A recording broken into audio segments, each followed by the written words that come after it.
Welcome to the deep dive. Today we're embarking on a really crucial and I think incredibly rewarding journey, especially for those of you stepping into the vital world of nursing. Hmm. We're taking a deep dive into the very foundations of psychiatric mental health nursing. It's not just about managing symptoms. No, not at all. It's about being the architect, maybe, of healing for minds in distress. That's a great way to put it. And yeah, our source for this deep dive is a foundational chapter from Varkarolis's Foundations of Psychiatric Mental Health Nursing. We're using the 8th edition by Margaret Jordan Halter. Okay.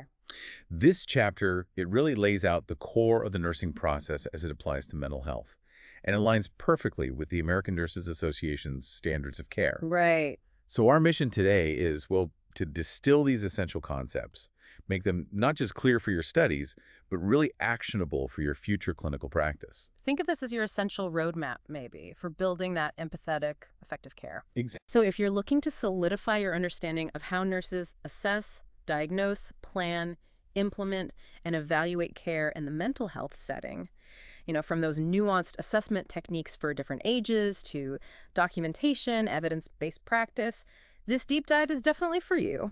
We're trying to go beyond just textbook definitions here, explore the why and the how that really prepares you for what's coming. Yeah, the practical application. All right, let's unpack this. The first pillar, assessment.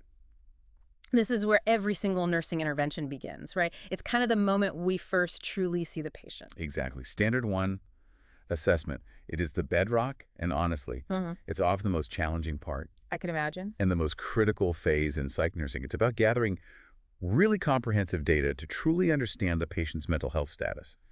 But what's fascinating, and maybe often overlooked by new nurses, is how this assessment needs to be profoundly adapted for different age groups. Ah, You just can't use a one-size-fits-all approach here. It doesn't work. that makes so much sense. So tell me, how would your approach differ when you're assessing, say, a child, compared to maybe an adolescent or an older adult? What are those key things to think about? Well, it's a completely different landscape, really.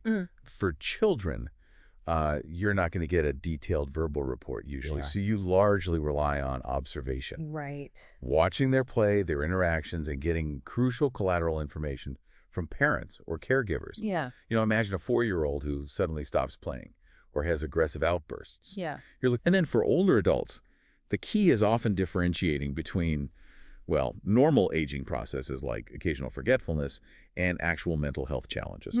Like depression or early dementia signs. Exactly. Signs of depression, anxiety, or maybe early dementia. You're also considering their unique physical changes, cognitive changes, their medication lists, social support systems, all of which heavily influence their mental well-being. That brings up a really, really important practical challenge. Communication. What if there are language barriers? How does a psychiatric nurse navigate that in such a sensitive assessment? This is such a vital distinction. And honestly, it trips up many new practitioners. It's differentiating between using an interpreter and a translator. Okay, what's the difference there? So an interpreter facilitates verbal communication in real time, right, during an interaction. They're there, physically or virtually, listening to the words, the tone, the emotional nuances, and conveying those back and forth instantly. Gotcha. Live translation. Pretty much. A translator, on the other hand, converts written text. Think medical records, discharge instructions, consent forms. Okay, documents. Exactly. For a psychiatric assessment, you absolutely need an interpreter, relying on, say, a family member who might filter things, or trying to muddle through with an app. Oh, yeah, that could be bad. It can lead to critical miscommunication, missed symptoms, even incorrect diagnoses. You need that direct, nuanced verbal exchange to really capture the patient's state. Makes total sense. So once you're communicating effectively, what does a psychiatric mental health nursing assessment actually involve? What are we gathering beyond just general observations? Well, the core components involve gathering data, which is both subjective and objective. Okay, subjective first. Subjective data comes from the patient's own words, their reported feelings, thoughts, perceptions of symptoms or experiences, what they tell you. And objective. The objective data is what you, the nurse, can observe. Their appearance, demeanor, eye contact, speech patterns, how they interact. The real skill, I think, in psych nursing is learning to validate the assessment. How do you do that? By cross-referencing information. For instance, if a patient says they're sleeping fine, but their family reports they're up wandering all night. Ah, a discrepancy. Exactly. Yeah. That discrepancy needs careful exploration. You don't just take surface statements at face value. And finally, using rating scales helps. Like questionnaires. Yeah, standardized tools like the Beck Depression Inventory or the Hamilton Anxiety Scale. They help quantify symptoms and track progress over time. Gives you a number to work with. So we're definitely talking about fundamental tools like the mental status examination, right? That's more than just a quick chat, isn't it? Oh, much more. Conducting a mental status examination, or MSE, is a fundamental skill, truly. Think of it like your real-time mental vital signs assessment. It's a systematic snapshot of the patient's current mental state, assessing everything from appearance, behavior, speech, mood, affect. Affect being how they show their mood? Right. How they express it. Also, their thought process and content, any unusual perceptions, cognitive function like orientation and memory, and crucially, their insight and judgment. Wow, that's comprehensive. It is. And it's about catching those subtle shifts throughout your interaction, not just a one-off checklist. You're not just noting mood, depressed. You're observing how they convey it: slumped posture, flat affect, slow speech, maybe no eye contact. Got it. And beyond the MSE, a comprehensive psychosocial assessment is critical. This delves into their personal history, family, social support, stressors, coping mechanisms, and integrates brief cultural and spiritual components too. Why is that part so important? These elements provide vital context. They help us understand the patient holistically, recognizing the, profound impact of their environment and beliefs on their mental well-being and recovery. It establishes that thorough baseline for good clinical decision-making. Okay, so with all that rich data gathered, what's the next logical step in the nursing process? Where do we go from assessment? That leads us straight into standard 2, diagnosis.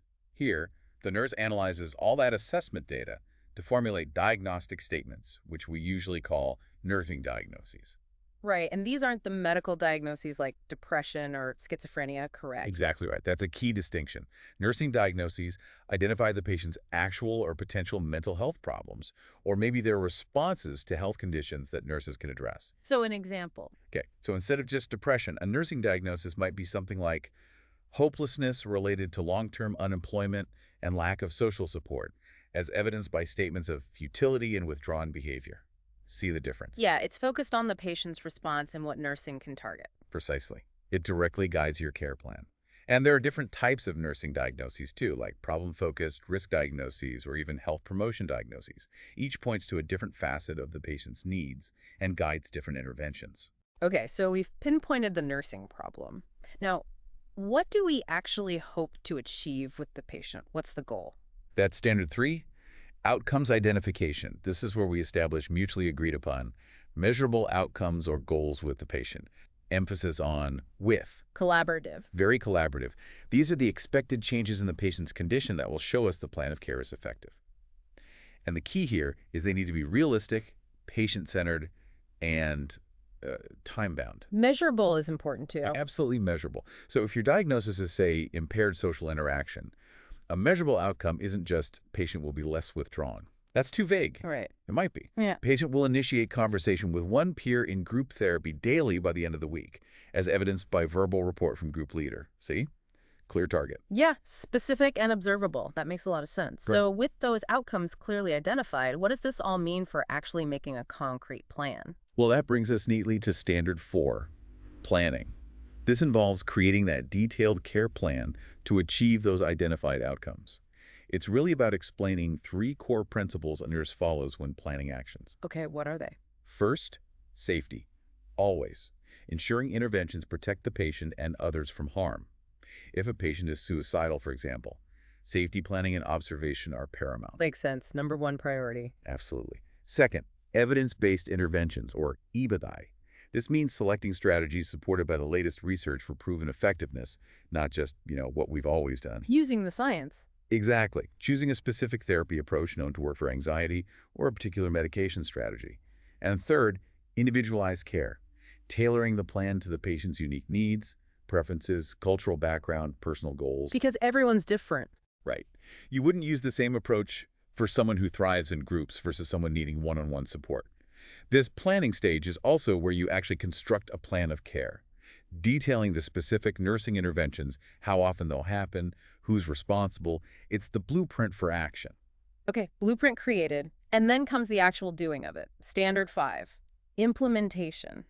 This sounds like where the rubber truly meets the road. It absolutely is, yeah. Implementation covers a broad, really dynamic range of nursing interventions. Like what? Well, it includes coordination of care. That's ensuring seamless transitions and collaboration between different providers and agencies. Think arranging follow-up with a therapist, connecting someone with housing resources, making sure meds are delivered, The logistics. big part of it. Then there's health teaching and health promotion, empowering patients with knowledge, understanding their condition, how meds work, developing coping skills, lifestyle changes for long-term wellness. Super important. Crucial.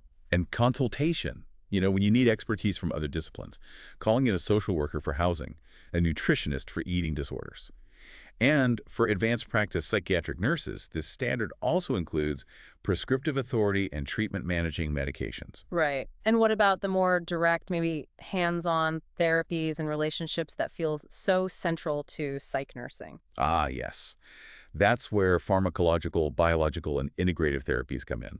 This includes medication management, obviously, but also other somatic treatments, maybe like ECT or light therapy, and complementary approaches like guided imagery or meditation. Okay.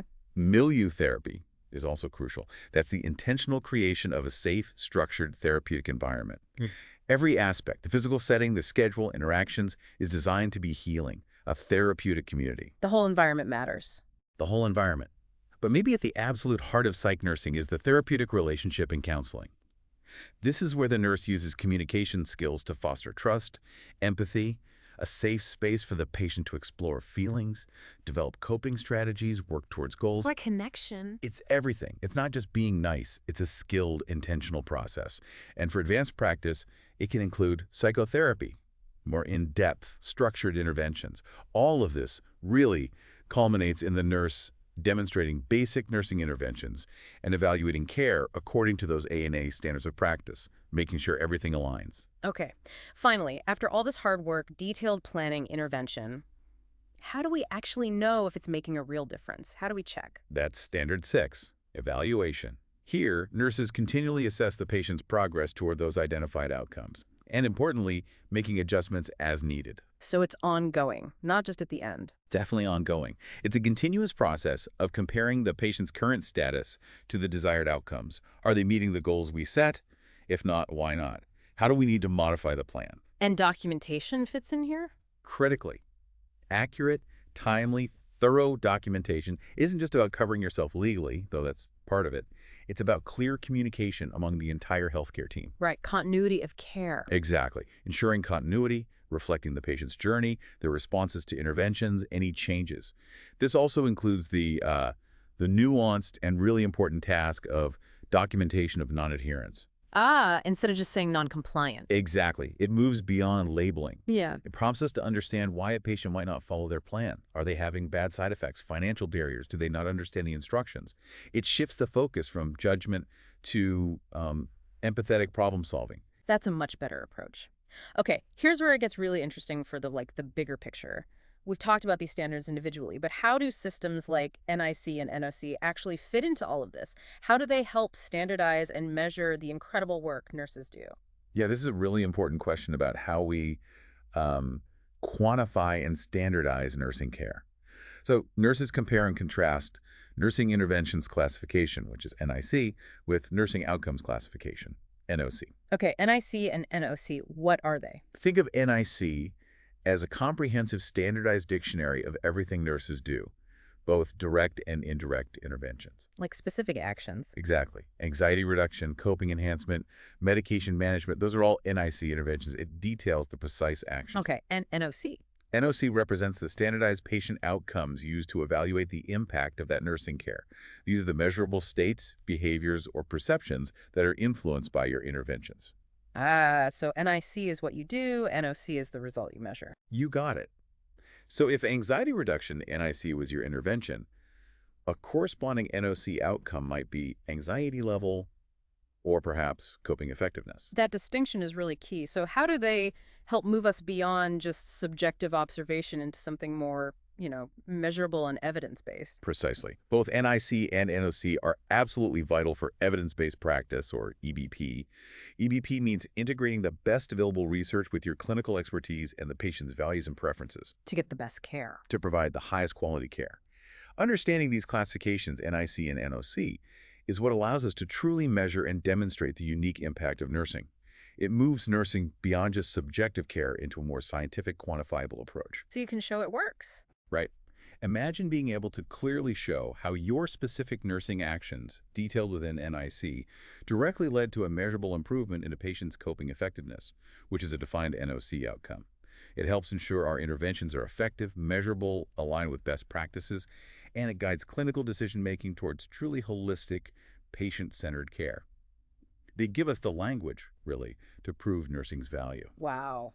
What an incredible deep dive. We've really unpacked the essential nursing process and those ANA standards of practice in psychiatric mental health nursing.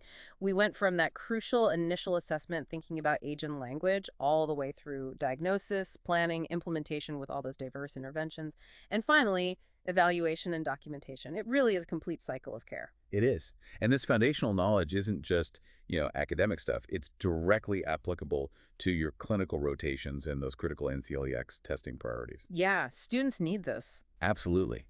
Understanding these standards isn't just about memorizing facts. It's about developing that systematic reasoning for clinical decision-making and truly embracing holistic, patient-centered care. Remember, you're not just learning facts, you're building the whole framework for empathetic, effective care. That systematic approach. Yeah, the ability to systematically assess, plan, and evaluate. It truly sets the stage for making a profound, lasting difference in someone's life. We really hope this deep dive has given you a clearer, more organized, and deeply practical understanding of these vital concepts. Keep exploring, keep questioning, and keep growing. And from the entire Last Minute Lecture team, thank you so much for joining us on this deep dive. You are building both essential knowledge and, just as importantly, profound empathy as future mental health professionals.